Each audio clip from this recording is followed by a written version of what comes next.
250 years. Historians actually tell us that is the average lifespan of an empire. And right now, as the book we're unpacking today hits the shelves, that is exactly where the United States stands. We are right at that 250-year mark. And honestly, it's a pretty sobering benchmark when you look at what's going on around us. 80%. Think about that for a second. Right now, more than 80% of voters on both sides of the aisle literally view elected officials from the other party as a clear and present danger to American democracy. The divisions we're seeing, they run incredibly deep. So, welcome to The Explainer. Today we're diving straight into the core concepts of Rye Barcott's book, Courage Can Save Us, and we're exploring the broader With Honor action movement. We are going to completely impartially map out how this movement proposes healing our civic decline through a very specific and highly disciplined type of leadership. Okay, Section 1, the polarization problem. Look, to understand the proposed solution here, we really have to grasp how this intense polarization is seeping into absolutely every corner of American life. And there's a fascinating correlation the author points out. Back in the mid-20th century, veteran representation in Congress sat at nearly 70%. Today, it has plummeted to under 20%. The argument here is that this massive drop in lawmakers who wore the uniform runs parallel to our current era of political dysfunction. Basically, as the number of veterans in office dropped, partisanship totally skyrocketed. Which brings us to Section 2, a bipartisan bridge.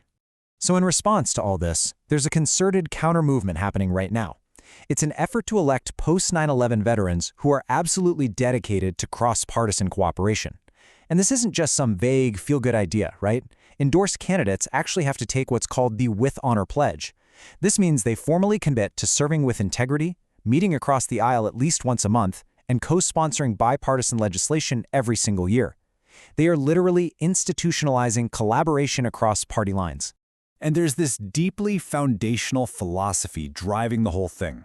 The author puts it this way: Americans have more in common than our outrage-driven politics reveal. It is often harder to truly hate someone once you know them. I mean, it's such a powerful reminder, isn't it? Our shared values can still overcome our deepest partisan differences, but only if we're willing to actually sit at the same table and talk to one another. All right, let's move on to Section 3, Profiles and Courage. So, what does this actually look like in the real world? It's pretty fascinating to see who makes up this group. The book profiles 10 servant leaders who are currently in office. And it's a perfect split. Exactly 5 Democrats, folks like Mikie Sherrill and Wes Moore, and 5 Republicans, like Brian Fitzpatrick and Dan Crenshaw. It is a completely nonpartisan approach that zeroes in purely on their shared trait of service rather than their political affiliation. Take Democrat Mikie Sherrill, for example. Her career timeline is incredible. She started out as a Navy helicopter pilot flying missions in the Middle East, and then she was elected to Congress in 2018. While she was there, she faced some really intense political pressure. She had to cast incredibly tough votes, including voting for the impeachment of Donald Trump, which was a highly polarizing move in her swing district. But she navigated those intense primary and general elections, and actually went on to become the first woman veteran elected as a governor, winning the New Jersey race in 2025.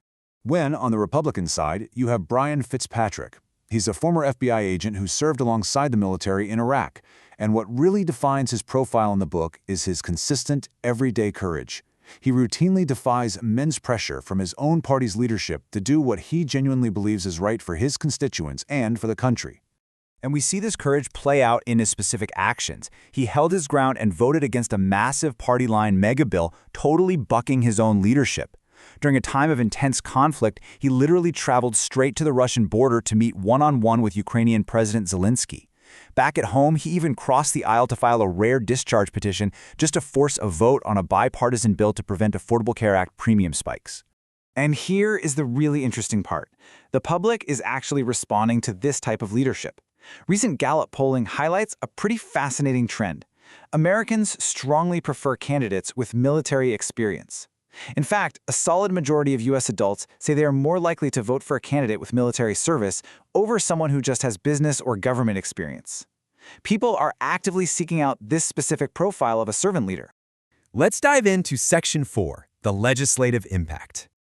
Now, you might be wondering, does all this bipartisan camaraderie actually get things done? Well, right after the 2018 midterms, these veteran lawmakers got together and established the For Country Caucus. This is an explicitly bipartisan group in Congress, co-chaired equally by Republicans and Democrats. They meet up regularly, bound by that shared experience of wearing the uniform, just to hash out policy and break through the gridlock. And the impact? It's undeniable. 200 plus. Since they started, this coalition has successfully supported the passage of over 200 legislative provisions. I mean, to put that into perspective, that is a staggering amount of bipartisan work to push through a highly divided, often totally gridlocked Congress. When you look at their track record, you see a really diverse legislative footprint. They backed the 988 Suicide Lifeline to immediately expand mental health access. They pushed through the ACEs Act, establishing vital cancer screening and tracking for military aviators who were exposed to occupational hazards.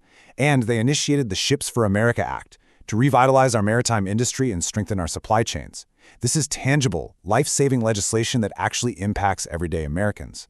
But they didn't stop there. They also stepped up on the global stage. In 2024, this group led the charge to achieve the largest expansion of the Special Immigrant Visa Program in history. This was a direct move to honor America's commitments to the Afghan nationals and allies who stood shoulder to shoulder with U.S. forces, risking their own lives during the war. Rye Barcott notes that this kind of political courage, it's not just some theoretical concept, it's deeply personal. He writes, "Courage is not an abstraction, but a scar on my father's face, a mark left by service and carried quietly. It's rooted in those quiet, very real sacrifices made during military service, which they've now translated into a lifelong civic duty." So wrapping this all up, the vital takeaway for all of us as we look to the future of our nation isn't just about the bills these 10 leaders passed. It leaves us with a critical question that demands an answer. If we truly want to bridge our divides, how do we recognize courage in others and assess it in ourselves?